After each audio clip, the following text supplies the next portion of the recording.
All right, here we go. Welcome into the latest edition of the Rob and Comrade Show, the podcast that divides the Palmetto State. I am Rob Sanders, your host. I represent the Clemson Tigers, your reigning, defending national champions in the sport of football. I have two co-hosts.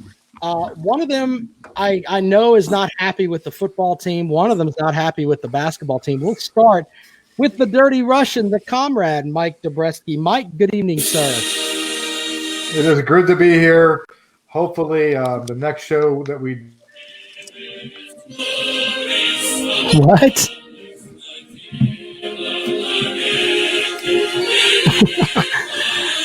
Okay. Did Mike just drop out there during his music? What happened? Yeah, you muted yourself there, Mike. Disconnect. Can you hear me now? Yeah, you muted yourself. I don't. Why did you mute yourself? I don't mute myself. This happened. All right. So as I was saying, I thought this was, I forgot you played Monday night. So we have, this show and one more show, and hopefully after that, we can talk about Clemson and how they got destroyed by LSU. Yeah, we'll get into that in a moment. But announcement for a big, huge interview for the podcast coming up. We'll talk about that in just a moment. But I have to introduce my other co-host. He may be pissed at the Gamecock basketball team and the Gamecock football team. He is on, of course, YouTube, where you can listen to this show as well as on Facebook Live and the podcast. He is at Carolina Jackpot there. Cale Hall, welcome to the show. We're getting the show out there on so many platforms now. I mean, it's unreal. Yeah, that's the way to do it, man. Make it easy for the listeners, my friend. Well, welcome to the show, Cale. We appreciate you joining us this evening here on the Rob and Comrade Show. We're fixing to change the name of the show to the Rob and Comrade Show featuring Cale Hall, because Cale Hall is a headliner, man.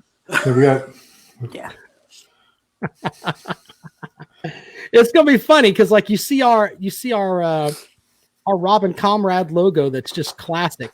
We got to get Cale into that logo, so I got to find somebody that can make a good rendition of Cale in a cartoon. Yeah, well, the issue is the guy who did ours. I did it. I went to Fiverr, which by the way, Fiverr.com is a really cool place to go. But the guy who did mine, or whoever did, I think it was some girl in China. To be honest with you, I don't know. I forgot now. But I can't. They're no longer on Fiverr anymore. So I was trying to, get someone, the same person, since it would look kind of the same style, I guess. But we have to find a new person to do that. So, well, maybe we can all take a trip one weekend up there to Dollywood and let somebody draw the big caricature head thing and take a picture of it. So there you go. We can do that too. We can do a whole new thing. We get our own new characters for all of us. Well, either way, Cale's going to be he's agreed to be on the show, and for the foreseeable future until we piss him off. He may just be like, you know what? I'm tired of you guys. Shit, I'm out. You're not going to run me off. He is not David Bucks. Give us time. Mike and I are assholes. Here's on the show. Here's the thing, though, Cale. If you do quit, okay, just don't say you quit because of a funeral. Don't. That's all I'm saying. Just don't come back and say I had to go to the funeral, and that's why I can do the show anymore. The booming business. Or booming business. The booming business boomed so hard that it had to boom me right off the set. Yeah. Don't do that. Well, that's David Butts is in the. I didn't know David was even in here. Good Lord. Sorry, David. I thought we were talking without you here. Yeah, well, now I feel bad. Calm down. There you go with that. Calm down. Let's talk about our sponsors real quick. Callaway's Bar and Grill out in West Columbia. I will be doing a live show there by myself because it's an all Clemson show on the day of the national championship game. Don't worry, Gamecock fans. If your football team gets rid of Coach Muschamp and you guys actually become worth a shit, then you can do a live show at Callaway's by yourself. But until then, only relevant programs get to play on Monday night. And that's what Clemson's doing when they play LSU. And I'll be there doing a live show beforehand, and then we'll do the watch party afterwards at Callaway's Bar and Grill out in West Columbia. You should go by there anyway for lunch.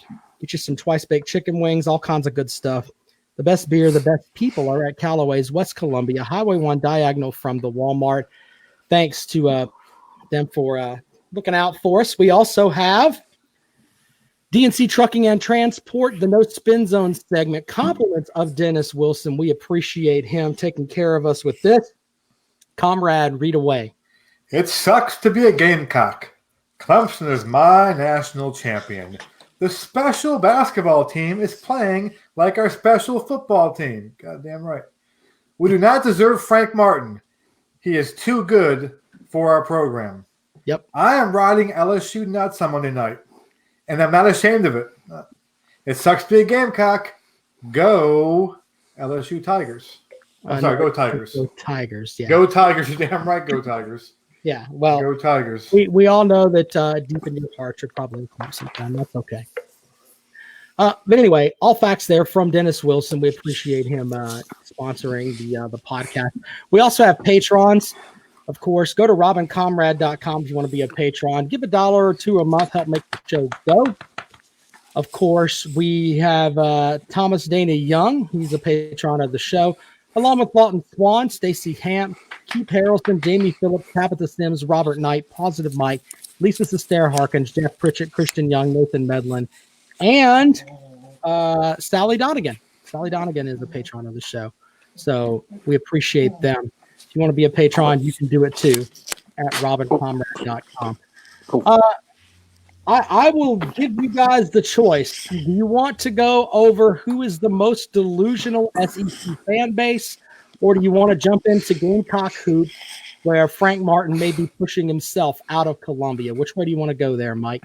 And I say go with Frank. I mean, everyone's here for Gamecock sports. That's why you tune in. That's what we talk about. Let's do Gamecock sports. I mean, let's be honest. No one gives a shit about you. We are the University of South Carolina. We're the school of the state. You guys are some little peon school up in the little corner of the craplands. Let's go. Let's talk Gamecock basketball. Oh, is that where you want to go, Kale? Frank the Tank. Let's go. Well, I'll set it up because I've watched the majority of the game last night, and I DVR'd it because I did the I Love Atlanta podcast. Remember that podcast, Mike? I was on. Yeah, that's a fun time. I did that before the Georgia game, and by the way, I hope I do it next year before the Georgia game. But apparently, it works. I did the show and we kicked their ass. So kind of, we won. So hopefully, I'll get to do it again. But yeah, it was fun. Well, anyway, I did that, but I went back and watched the game. The Gamecocks, from the outside looking in, they have the talent to be pretty good. I think that I like Bryant. I think he's a great player. AJ Lawson is going to be a draft pick. I don't know if he'll go in the first or the second round, but he has got the potential to be really good. But the Gamecocks last night looked like they couldn't shoot the ball. They looked like they were out of position on several different spots. And Coach Martin has called them a Jekyll and Hyde team. Last night was more of the Hyde. The Jekyll was winning at Virginia, which doesn't look so good now. Virginia lost to Boston College last night. But either way, winning at Virginia anytime is a tough task. But they just don't look good. Frank Martin got caught basically pushing his player to go check in. Now, shoving him. Now, in my opinion, when I look at it, I don't think it's that big of a deal. I think people are blowing it up more than they should because I know the kind of person that Frank Martin is. He'd take a bullet for that kid. And I don't think it's like Bobby Martin or Bobby Knight, where Bobby Knight's choking him in the locker room and all that crap. I don't think it's that way.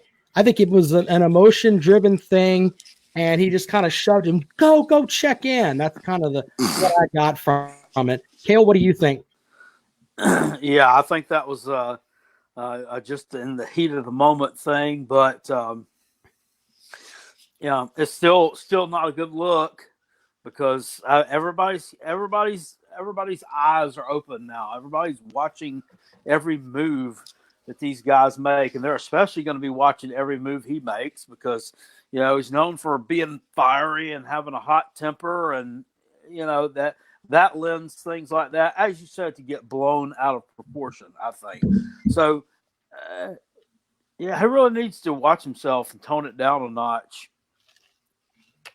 But I mean, is that going to take away from what kind of coach he is? Right. Mike, what do you think? Well, I mean, a couple of things. First of all, I wasn't really upset that we lost last night. We want to win, but Florida is a really good team. I know they haven't been playing well so far this year. They got a ton of talent, and they're the kind of team that's going to be like a 5 seed come tournament time. They'll make a deep run because the more they play together, they got a lot of new guys too, a lot of talented guys. And I was worried about this game because I was hoping they wouldn't put it together, and they played well last night. So in the game, if you watch the game, the score, it was a lot closer than the score was. The Gamecocks were in the game the whole time, had a couple of chances, just couldn't quite get it done. It didn't help that Cousinard didn't play. Now, it's not an excuse. I mean, Cousinard, has been up and down too. So if we'd have got the Cousinard to just do anything, it wouldn't have mattered. But Cousinard has had some good games, and it would have been nice maybe if he would have gotten hot off the bench. He strained his back. I'm so sick of Gamecock injuries. Good Lord. Every damn sport, we get these announcements for tip-off of the game. I don't know what the hell it is. I mean, maybe every school has this problem too, and it feels like it's us, but it's like every damn game, it's like you're waiting for the game to start, and I'll say, oh, by the way, so-and-so won't play tonight. Like, Jesus, I'm sick of it. The Frank Martin thing, I guess my issue is, you bring up A.J. Lawson. Okay, A.J. Lawson, it's like he takes games off. There's games he doesn't look like he's going to play. He's not playing hard. He doesn't play great defense. He looks disinterested at times. If I'm an NBA GM, I mean, what are you're looking at him? What is he going to do on a Tuesday night in Detroit in the NBA? I mean, if you can't get up for a college game, I just don't get kind of what his deal is, and whatever Frank Martin's doing is not reaching him, and I don't know. The push, the shove, I don't think it looked good at all. I mean, I don't think it looked good at all. Now, if we're 13-2, I don't think anyone would it's Frank. Frank, he reaches the kids. When you're not 13-2, when you're 9-6 now, we're 9-6 now. When you're 9-6 and you lost to Stetson, and the team you said is so talented, looks like right now they have to go on an unbelievable run to make the tournament. That's a problem. Listen, this team should get better as the year goes along. It should, but I'm seeing some bad signs, and I'm trying to be optimistic because that's what I usually am when it comes to Gamecock sports. Good Lord, you know that. But Frank just seems different this year. He seems like, he just seems he's not walking down the sidelines. He gives up sometimes. He's trying to teach a lesson, like he's mad at the team. I just don't know. And I have a real question for you. And this is, I mean, I know we goof on each other a lot here, but how can you possibly defend Will Muschamp and his proven record of failure? But you're here talking about you're kind of upset with Frank Martin. What the hell is wrong? I'm upset because, number one, this team has a lot of talent. This team is talented. Okay, this team is talented than most of the teams we played this year. Muschamp said his team was talented. Muschamp said it's the best team he's had since he's been at Carolina, which it was, and that allows me here. And I got on Muschamp as well. I didn't sit there and kiss Muschamp's ass all year. I got him too, But the point is, we're in year 8 now with Frank Martin. Yeah. Okay. And granted, the first couple of years I don't really count because the team was, it was a shithole. But one of the things that's going on, here's the other thing that's bothering me too.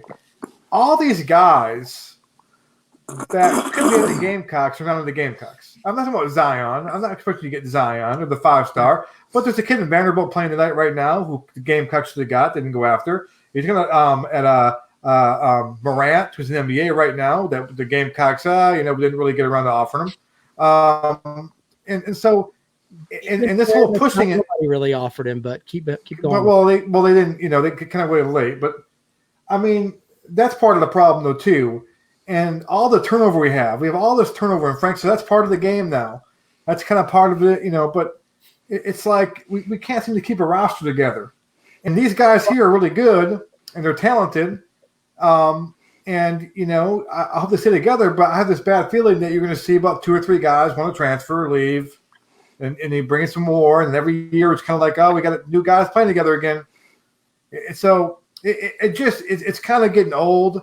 And I have faith that Frank's a good coach and will turn it around. But the problem is that it could be too late.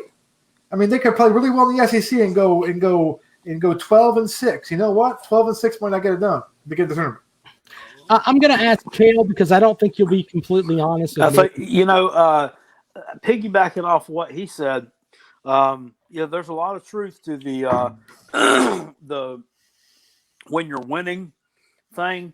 That blind eye gets turned to a lot of stuff, or a thing gets looked at in a different light. Right. Same thing with Will Muschamp. Not my favorite individual in the world, but a lot of things that he says in press conferences and so on and so forth gets misconstrued and railed upon. Whereas if Dabo makes a little bit of an off-color reference, a comment. Every hillbilly from Charleston to Chesney, from Edisto Beach to Edgefield is waiting for pen and paper to write it down. Oh, my God, Dabo said it. Let me write it down. That's the most inspirational thing I ever heard in my life. B2B want great. You can dream it. You can do it. It's true. Sad. Anyway, the question I was going to ask you, Cale, is that if we were in a world where you can get rid of one coach, you can get rid of Muschamp or you can get rid of Frank Martin, which one would you get rid of? Muschamp. Comrade, where would you go?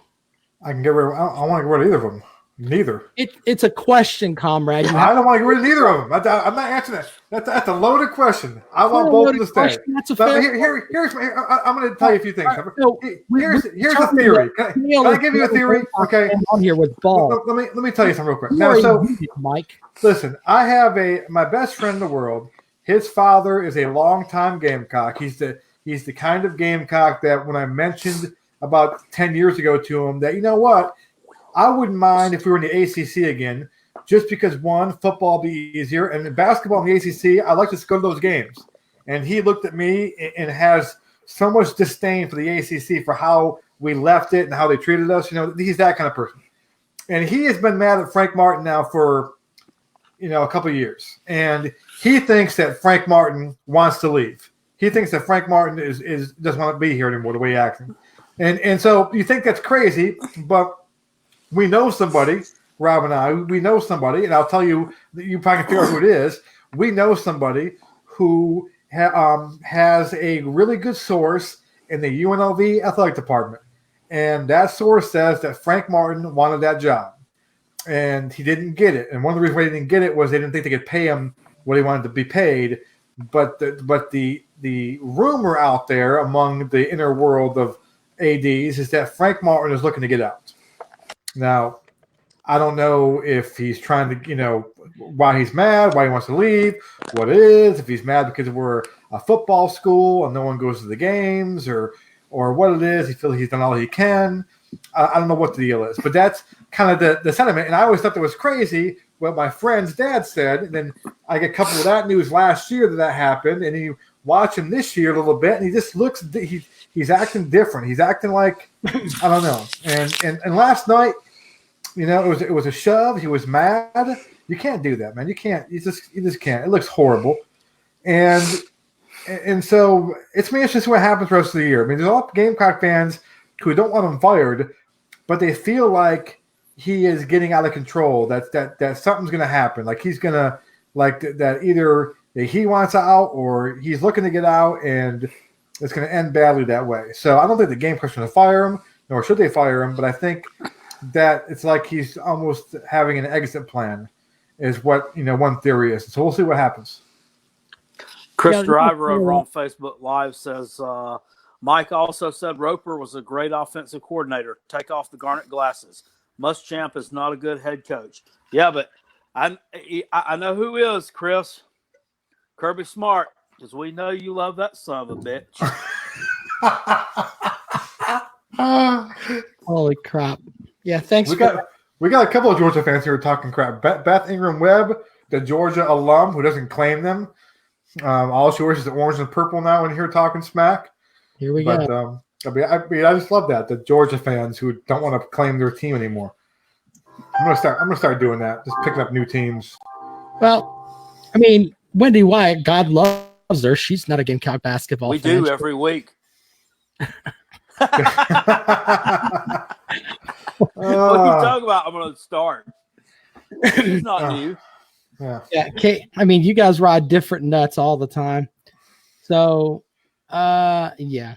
Anyway, but I don't know what's going to happen with Frank Martin, but it will be interesting. We'll see how things go from there. The next thing I want to get into is,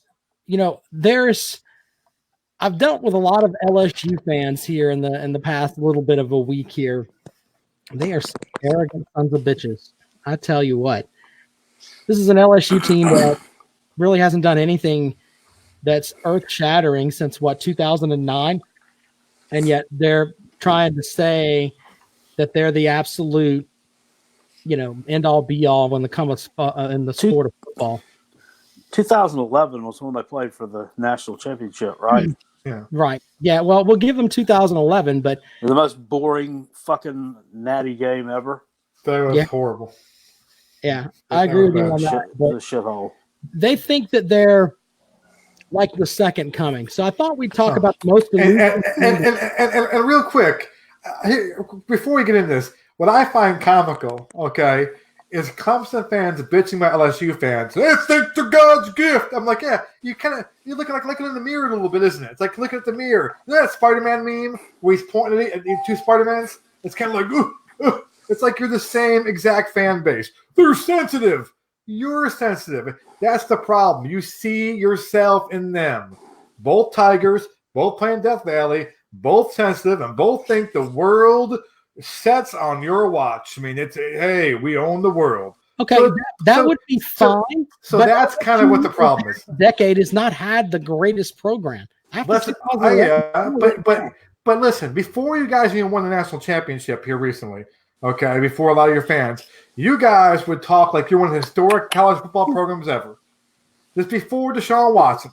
We're thinking Taj Boyd. We're beating that behind. You would talk about, but we are an elite program historically. Mike, you did. You did. Don't. I'm not like you. Your fan base has I'm trying to ask you a question. Will you shut the hell up? I'm just trying to. There's a lot of similarities between you and LSU. Okay. First of all, as of right now, there's not. Okay. Yes, there is. Your fan base. Your fan base. Are you trying to tell me that Clemson is not an elite football program right now? Is that what you're saying? They are. I'm talking Taj Boyd. LSU's not on the same level. Historic program. History. Why don't you talk to us about Army and all the national titles they won? So LSU is in the same boat right now. LSU is trying to get back in the national, kind of like you were with after Taj Boyd. You're kind of like we're not talking about the team then, Mike. We're talking about the team now. But back then, your fan base still was talking like they were God's gift.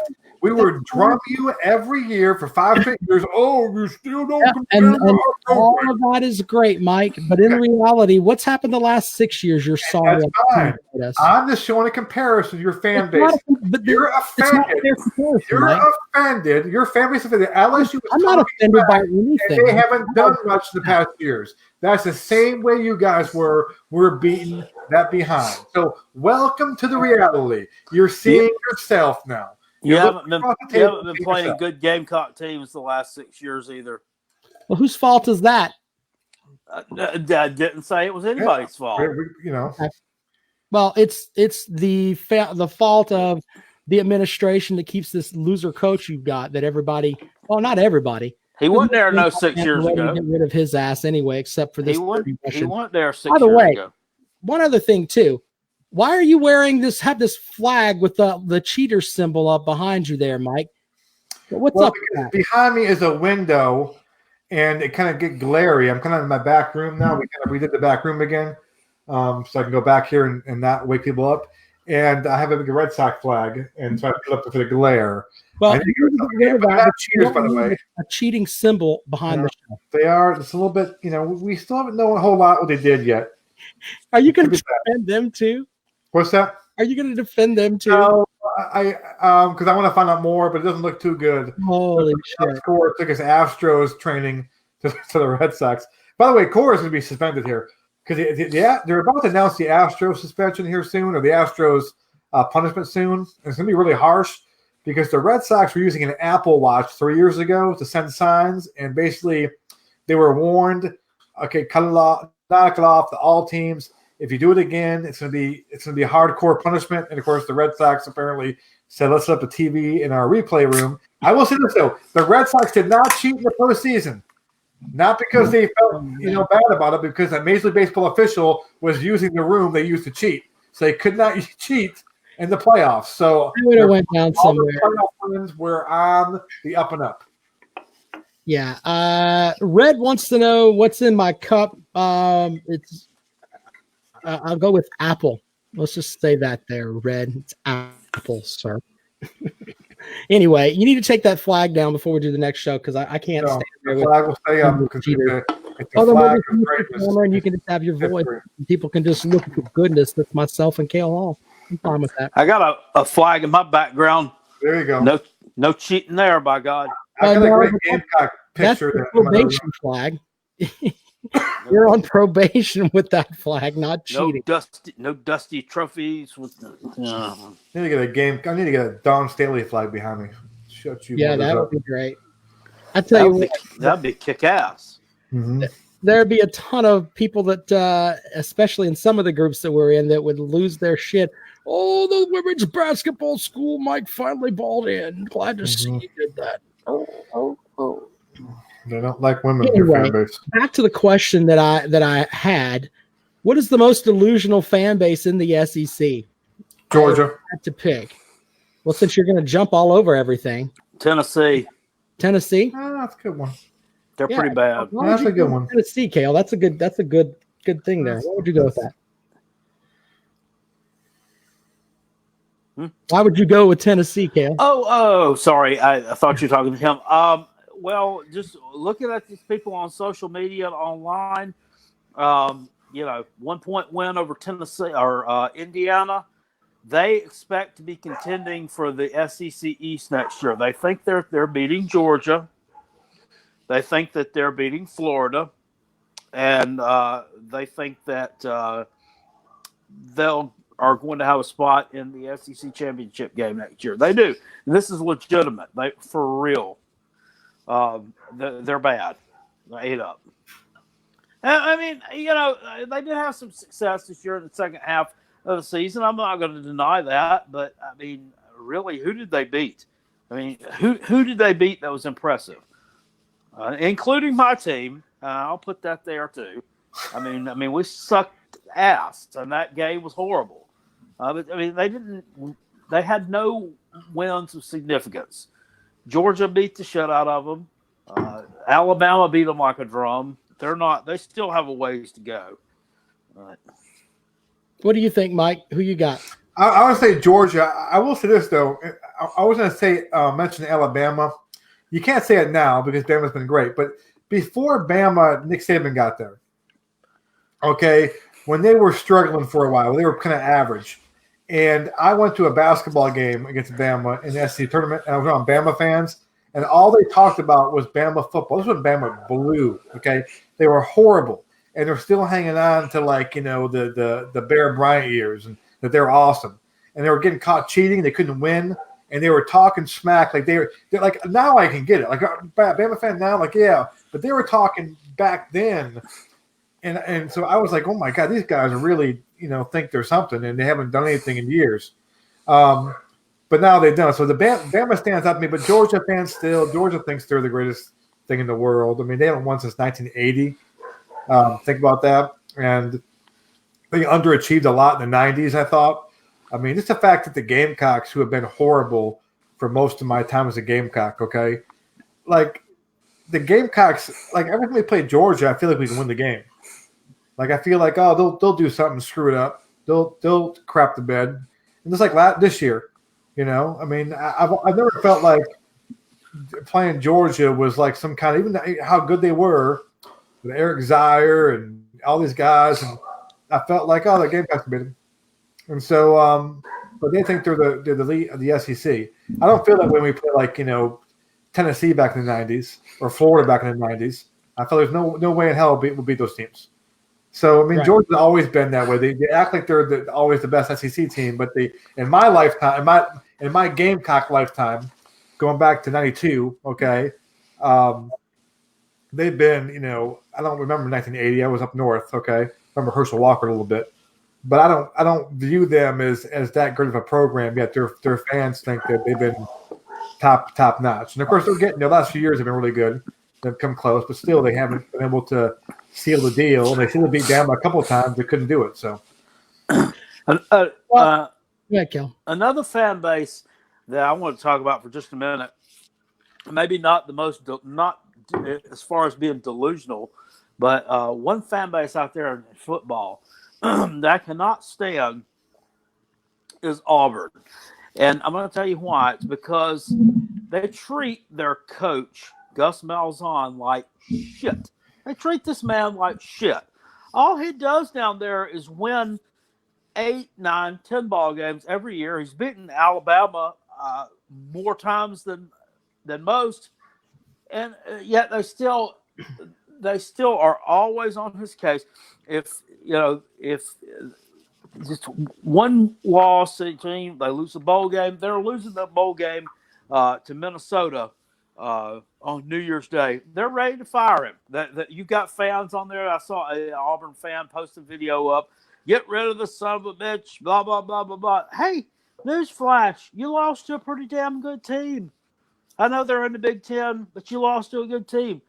There's a lot of schools out there and a lot of fan bases out there that would love to have a coach who is offensive minded, who's winning you 8, 9, 10 ball games a year. I mean, I don't know what makes them think that they are, so elite that he's not good enough for them.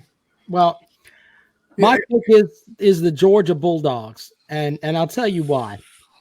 Georgia last won a national title, 1981? 80, well, yeah. Was 80, 81? Whatever. It's been 30, oh my God, it's been 40 years since they won a national title.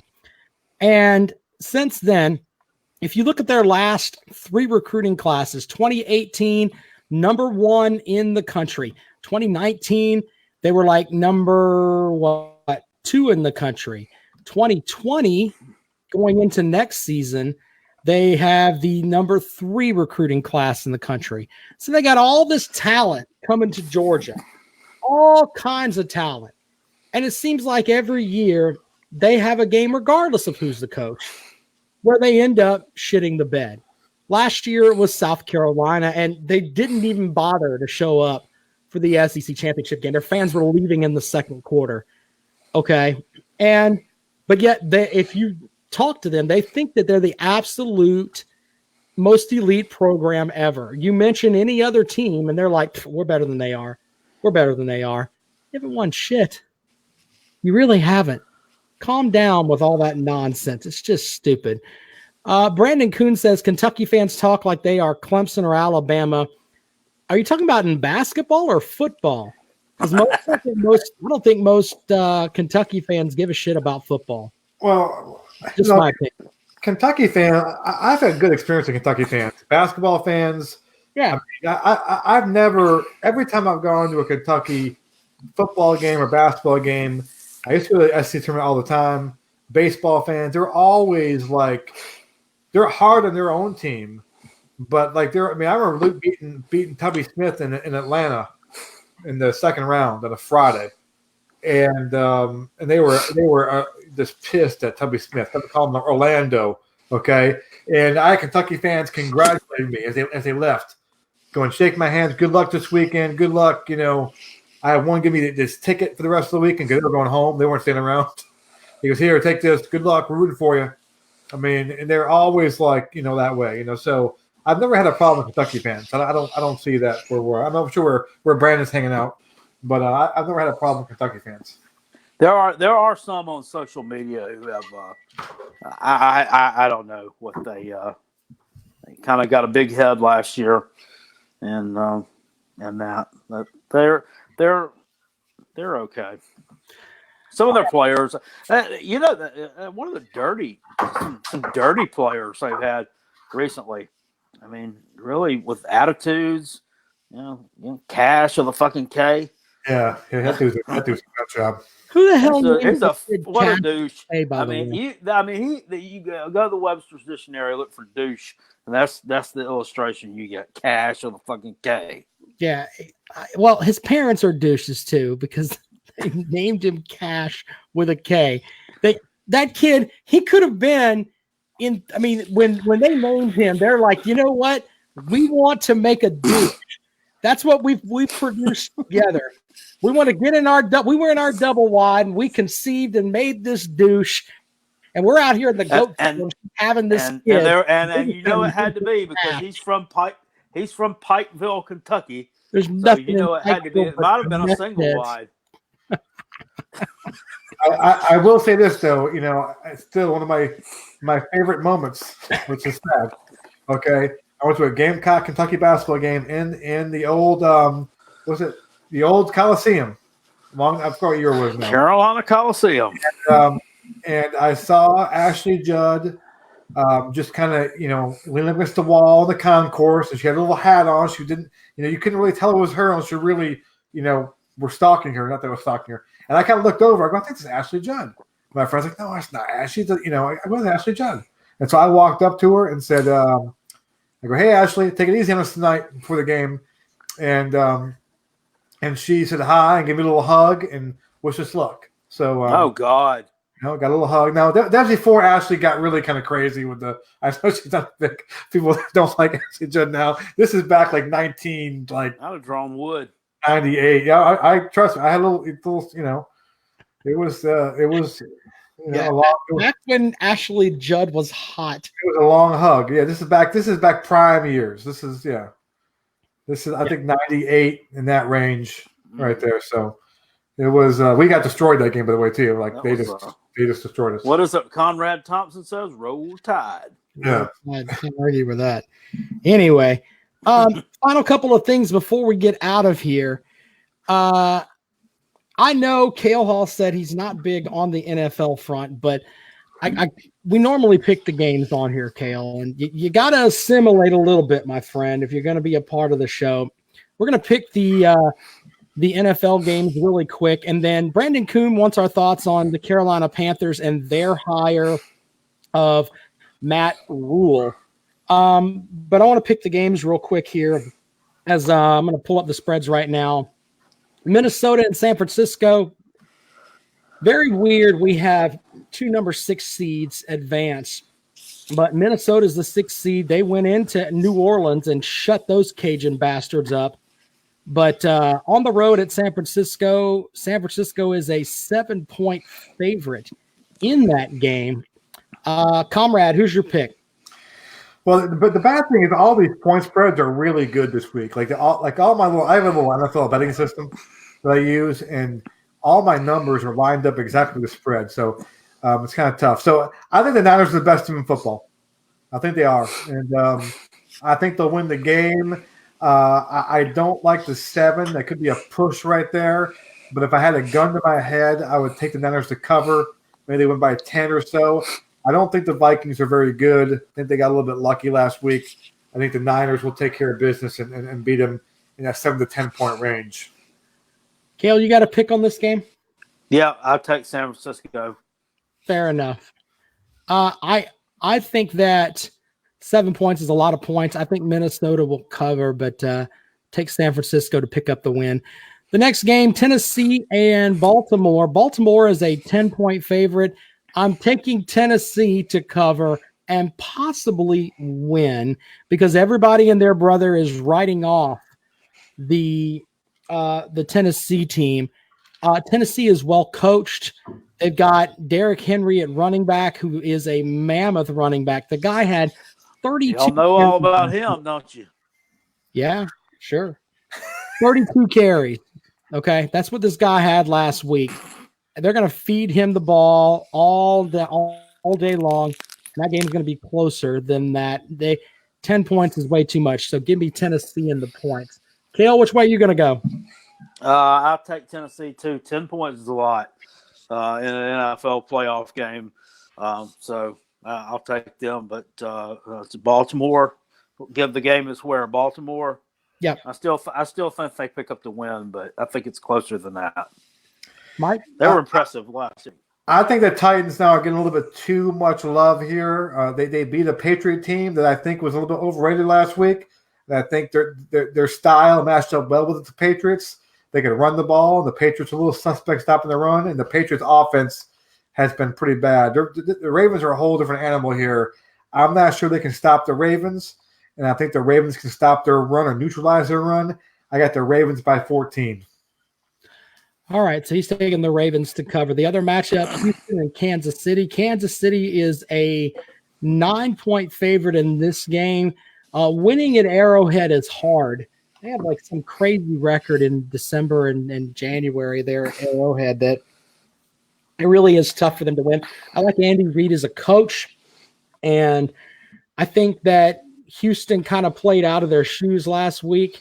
I think they're going to come down this week. Look for I think Kansas City will win that game and cover. I got the Chiefs winning the game, but I don't think they'll cover. I think they'll win by about 7 or so. I think it'll be a close game. It wouldn't shock me the Texans won the game. It wouldn't shock me the game went to overtime. But I think it'll be an overtime game again. I think this time the Texans will not eke this one out. I think the Chiefs maybe by about 3 points, 7 points, 6 points, overtime score that'll win the game. Kale, who you got? I got the Chiefs. I think they're just a little bit too much. It's a little bit too good. All right. Final game is Seattle and Green Bay. The Packers are a 3.5-point favorite. Seattle is, in my opinion, overrated. They have a dumb front office, so I'm taking Green Bay to win. It's foolish. Everyone knows that Rob is a Green Bay Packer fan, so that pick right there was crap. The Seahawks are the second best team in the NFC. And they the Niners are the class of the conference. They will play again for a third time in the NFC title game. Marshawn Lynch will get a bunch of touches, and he's in beast mode. They won't stop him. And I think Aaron Rodgers is a little bit overrated. Big stats, a lot of talent, but I think when games better than he's not in game shape.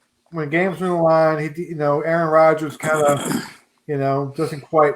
Aaron Rodgers is in the Super Bowl, but keep talking. Go ahead. There's a lot of good teams. Take the Seahawks, pull the win. Look for Clowney to get a hold of Aaron Rodgers. He'll probably sack him, and people will cry for 6 days. Oh, he hit him too hard. It was late hit. It was 30. Clowney will have 0 sacks in that game. You want to bet on that? I'll predict he has more than 3 tackles for losses. How about that? That could be a sack or behind the line. So he'll at least 3 to sack the quarterback. He will also not have 1 sack. I will make this. He will cause a turnover. He will cause one. Mark it down. He will cause a turnover. Mark it down. All right. This idiot's is pissing me He off. might score a touchdown too. And he's at 45% right now. I'm going to mute you. 45%. He needs surgery. As soon as they lose to the Niners next week, he will need to have surgery the next day. Out there, he needs surgery. Out there playing. That's called work ethic, son. Work ethic. Hey, Spurrier, take a lesson from him as you go. Shut up. Kale, who do you got? Taking Seahawks, baby. Of course. You two are nut riders. The Green Bay fan is mad. Okay, I'm unbiased. Fuck you both. Anyway, actually, I've got 2 things here that I want to get into before we go. The first, Georgia had 2 interesting things, actually 3 interesting things happen today. They gave up on a 5-star recruit and told him, you can go anywhere you want. That was very interesting. Then Jake Fromm decides, let me leave this shithole. And Cade Mays, their starting left tackle, the big freshman, is leaving the program. Not a good day for the Georgia football. His dad is suing. He's suing either Georgia and a seat company. You hear about the story? His dad had to get his thumb amputated or his finger amputated. I'm not sure that's so. Yeah, not a good day. What's really bad is Jake Fromm leaves. It's like, oh, who's our backup? Oh, it's not Justin Fields. That didn't work out too well. It reminds me of the Patriots right now. If Brady leaves, like they could have Jimmy Garoppolo still. They didn't trade him, and that'd be a good transition. Now they're like, oh, we have to pick up a free agent. Or Jacoby Brissett was a pretty good quarterback. Is Jake Fromm transferring? He's going to pros draft. The what draft? The NFL, XFL. Army? He'll get picked up. You got to be kidding me. He'll probably go. I'm just reporting the news. He's a shithole. He's a shit show. But I'll tell you right now, he's a guy, and I'll bring this up again, like Jake Bentley. He sucks. That the GMs he'll get better each passing day from now on because he'll have a workout and he'll look good in the workout. They'll interview him. He'll interview great. He'll take the Wonderlic test and be off the chart. And they'll put the game film away. They'll look at that. But he's got something the intangible, and they'll reach for him, and he'll get drafted higher than he should. Okay, like a Mitch Trubisky. Okay, like a Jared Goff. Okay, who's turning out to be crap, and he'll get drafted higher than he deserves to go and be a flop because NFL GMs suck at this. Look at Bill Polian. You said Lamar Jackson should be a play wide receiver. Oh yeah, well he's the MVP this year. Well, the knock on them before the season started was are they going to be able to generate a passing game because they lost all their receiver talent last year, and then the one kid got kicked off the team, got arrested during the summer.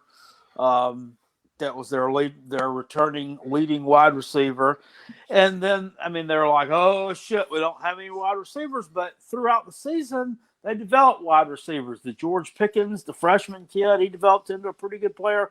The Demetrius Robertson, the transfer, developed into a pretty good player. But, they still couldn't develop a consistent passing game under him, a big boy offense. So, I just don't – I'm not – I was a lot higher on him before the season started than when it ended. Well – there you go with that. I don't know where he's going to go. Beth says an XFL. Army draft. There you go. That's an interesting spot for him as well. But I don't know. Final thing. This was the final thing of the evening because Brandon Kuhn asked about it, and Matt Rule's taking over for the Carolina Panthers. We can talk about that for a second, but I'm not big on college guys going to the pros. I think pro guys can go to colleges and make an impact, but I'm not really. In the end, it's really hard for me to sit here and think a lot of these college guys are going to make it at the pro level, and I don't know what Rule will do, but Pete Carroll done it. Mm-hmm. But Pete Carroll, didn't he coach in the pros and then went to Southern Cal and then went back? Yeah, Matt Rule. I'm not really sure. Yeah, but Rule coach. I'm not trying to knock you, Cale. I'm just saying that I don't know. I'm knocking Cale for crying out loud. Yeah, quit mocking me. God dang. God damn. I'll draw a line down the center of your head, Cale. I'm going to do a damn book report on Pete Carroll for homework tomorrow. Matt Rule did work in the NFL for a year with the Giants under Tom Coughlin. Right.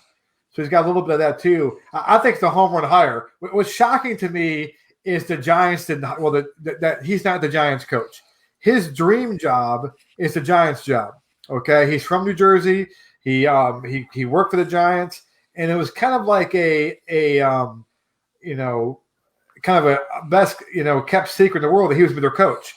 Well, it turns out that the Panthers really wanted him, and And it turns out too that he looked at the Giants, and they're kind of a shit show right now. I mean, they have two owners who kind of want to have more and more control of the football operations. They got a GM and Dave Gettleman, who's kind of like old school 1940 NFL dude who doesn't believe in. He called the GM for the Panthers. Yeah, he believes in.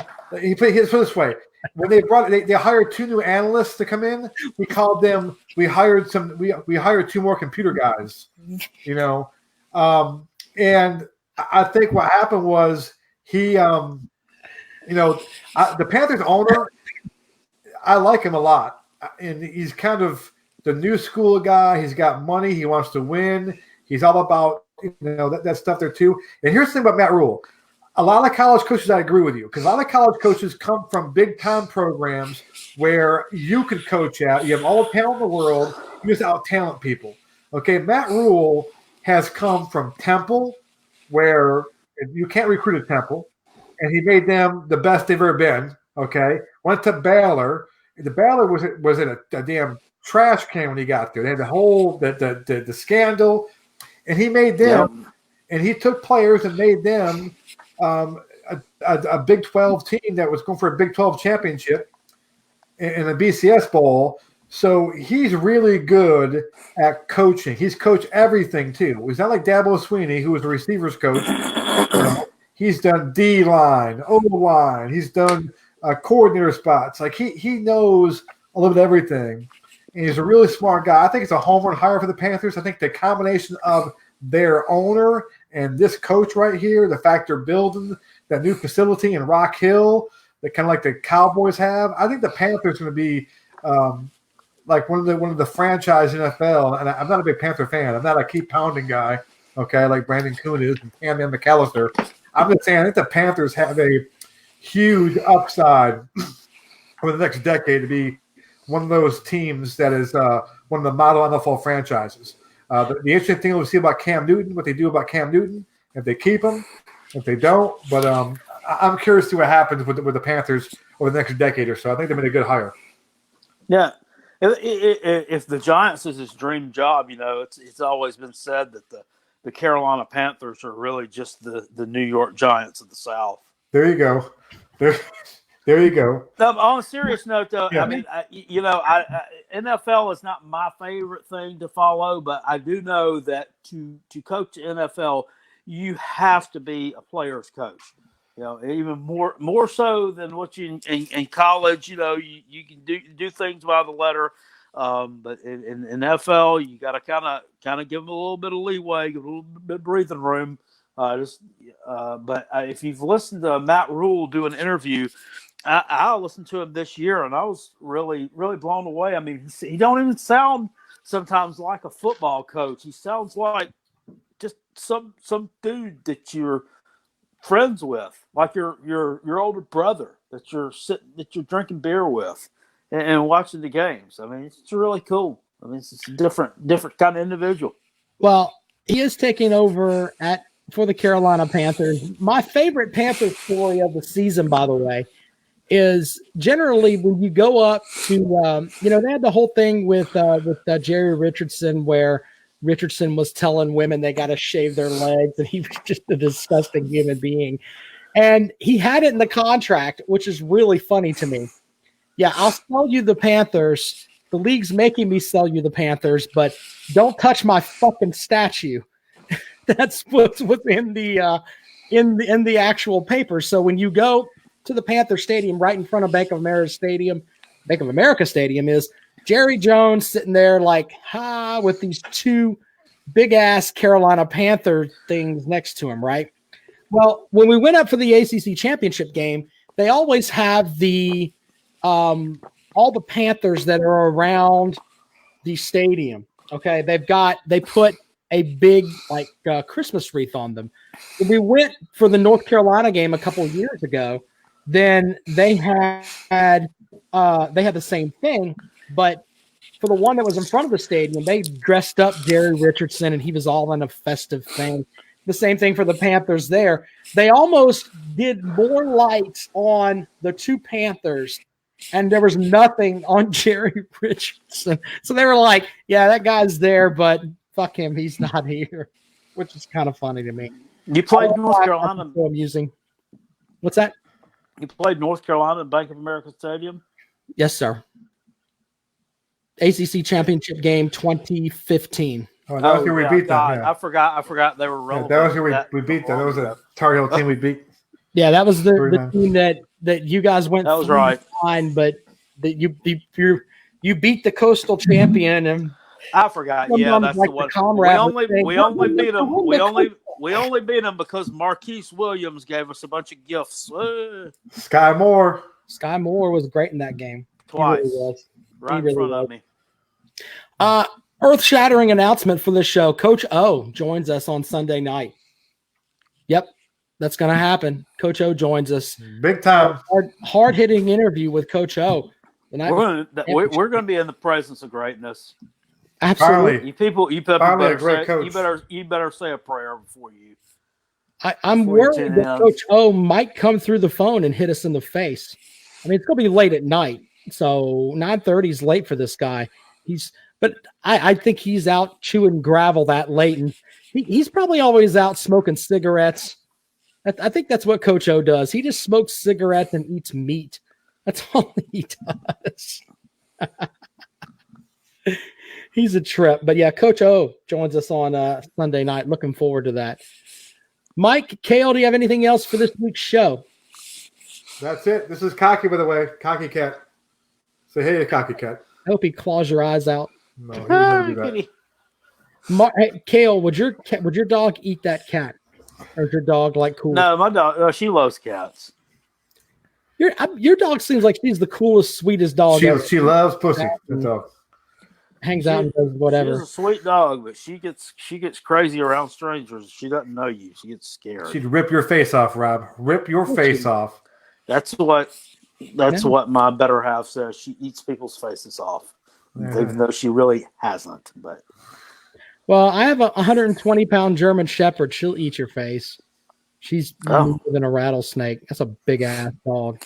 She sleeps at the foot of the bed next to my wife. And if I'm like working a football game or whatever, and I come home late, when I open the door, if she doesn't know it's me, she will lose her shit. I have to let her know I'm coming. She don't want anything to do with that. It's crazy stuff there. All right, gentlemen, looking forward to the playoff games. Coach O on Sunday. Make sure you join us for that. With that, gentlemen, this show is a wrap. Bye, guys. All right, appreciate you guys. See you later. See ya.